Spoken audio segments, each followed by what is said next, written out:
how can I put this? Kanye West, I'm ashamed of you.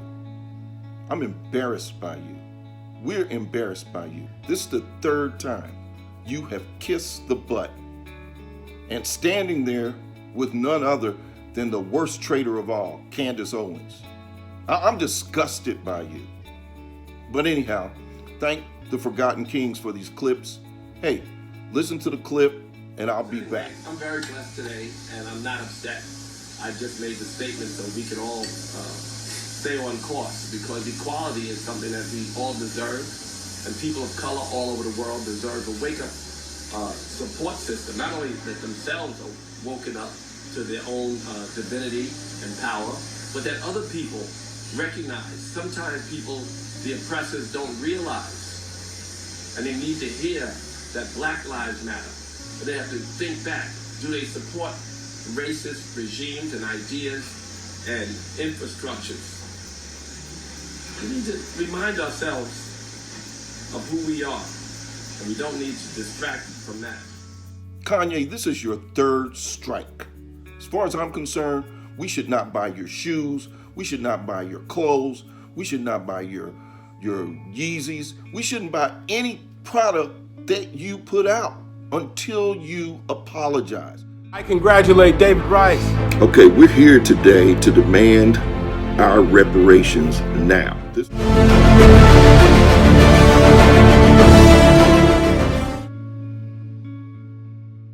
To close this wealth gap,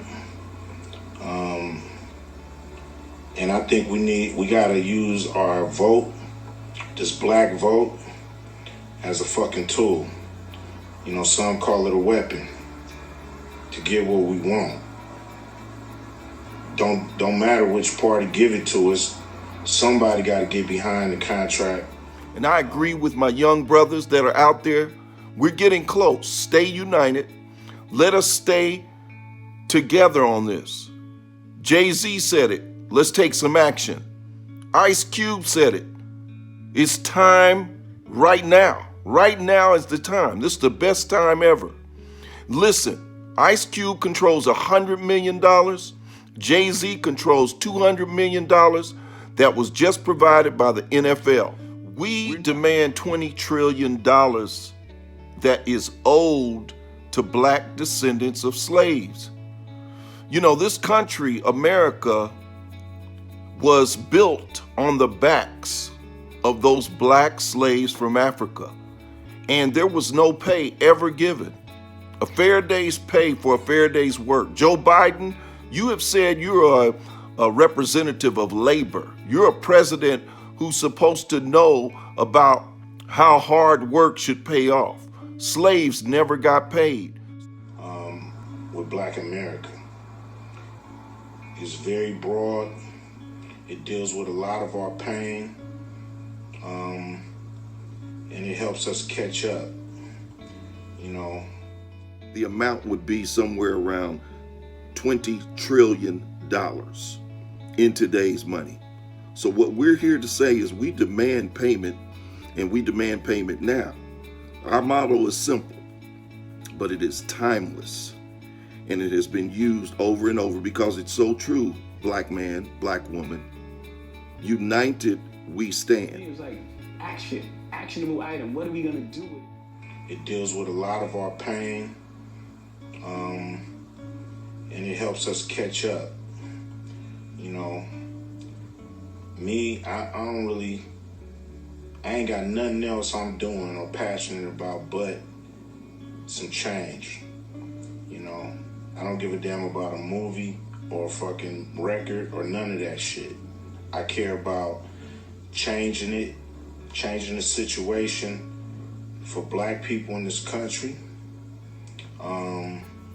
And I want people, you know, to get behind it. You know, we got a short window. This is it. If we don't get it now, it might be another fucking 30 years before we get any of this.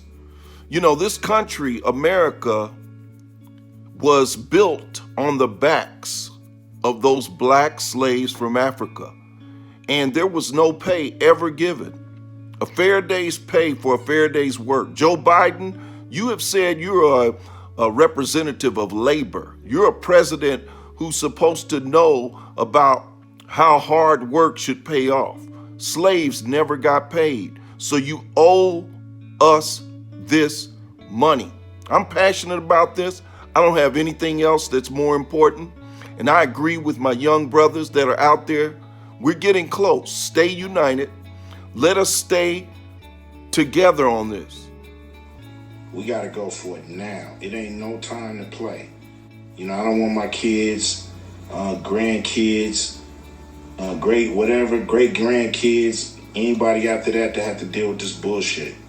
We got to change it now. Straight up. Believe in something, even if it means sacrificing everything. What are we gonna do? You know what I'm saying? So reach millions and millions of people, or we get stuck on Colin not having a job. We have the momentum now. We have a movement, and they cannot stop us if we stick together. Oh, this is a walk of life. When you wake up and you black, that is what it is. It shouldn't be a movement. It should be a lifestyle. This is who we are, and we understand it, and we know that, you know, for one step that someone else might have to take, or for 1 yard someone else may have to take, and we know we got to take 5 more steps. And we know we got to take 10 more yards to get to the end zone. I mean, we understand that. We know that. So, but also what makes us, it's strong. Makes us it's powerful. It makes us so unique and unified.